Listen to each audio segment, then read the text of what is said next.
What's going on, YouTube? This time we're riding the nostalgia train on a major throwback mission to good old Fallout 3. And our mission is to answer an age-old question. So, what are the super mutants looking for in the DC runes? They seem to have a purpose for crawling the DC runes, but what is that purpose? We have a solid but perhaps incomplete answer. They are looking for what they call green stuff, which is the FEV virus. For many years, the super mutants of the Capital Wasteland used Vault 87's supply of FEV to make more super mutants and centaurs. However, over time the supply ran low, so they started looking for more. The player can occasionally overhear them talking about their search for green stuff while sneaking. Their hunt may seem to lack direction, but look at this dialogue. See how this super mutant says maybe it's a lie? Well, for something to be a lie, there needs to have been a claim, hasn't there? So, this seemingly implies that they have reason to believe that there is another FEV source somewhere, as if someone told them that this is the case, which could explain their particular interest in the DC runes. Perhaps they have reason to believe that there is a hidden source of FEV in the city. Assuming the truth of that possibility leads to two more questions. What is this source, and how do they know about it? Who told them about this? By comparing the Vault 87 super mutants with the Mariposa super mutants, I have come up with a theory. The Mariposa super mutants featured in the first Fallout game had a master. This master and his super mutant army are the antagonists of Fallout 1. The master was originally a citizen of Vault 8 named Richard Moreau.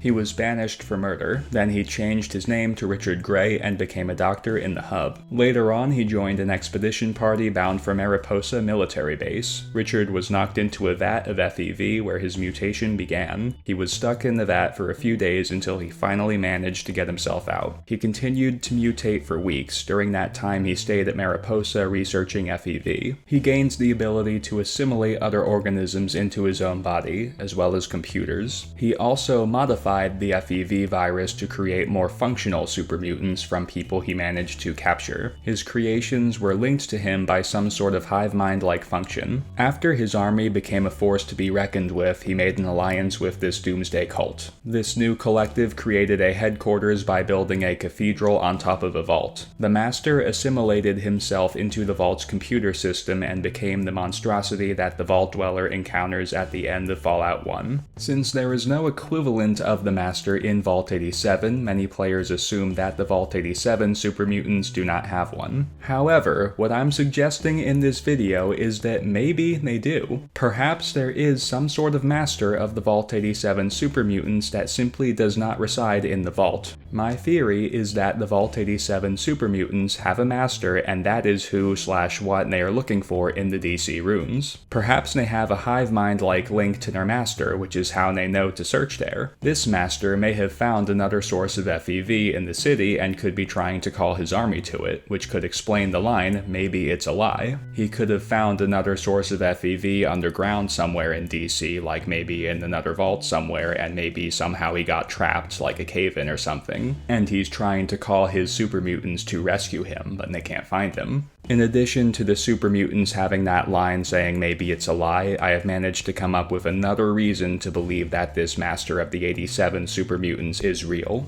In Seward Square, the player can encounter the Preacher. He is a crazy man who spouts his thoughts from his high perch. One of the things that comes up frequently in his ramblings is what he calls the worm. He seems to think that this worm is very large and very evil. Examine this picture of the master from Fallout 1. His appearance could be described as worm-like, couldn't it? Also, he is evil and massive. Overall, he fits the Preacher's description of the worm pretty well. Also, his claim that the worm wants to consume everything is sort of like what the Master was trying to do in Fallout 1. He wanted to establish his super mutants as the dominant species by infecting humans with FEV, which could metaphorically be described as consuming them. So, perhaps the Preacher has seen the master of the Vault 87 super mutants, and that is the worm he is referring to. I do hope that Bethesda eventually takes us back to the Capital Wasteland and gives us the answer. It would make a great throwback DLC, and solving this mystery would be a great main questline. Until then, we only know that the super mutants are looking for FEV and people to infect. So that's it for this video, folks. Thanks for watching, please subscribe, like, and share, and check out the new socials with the links in the description. By the way, I do expect there to be Starfield news soon. It's been a very long time since we've gotten anything, so maybe there's another episode of Into the Starfield on the way. See you next time.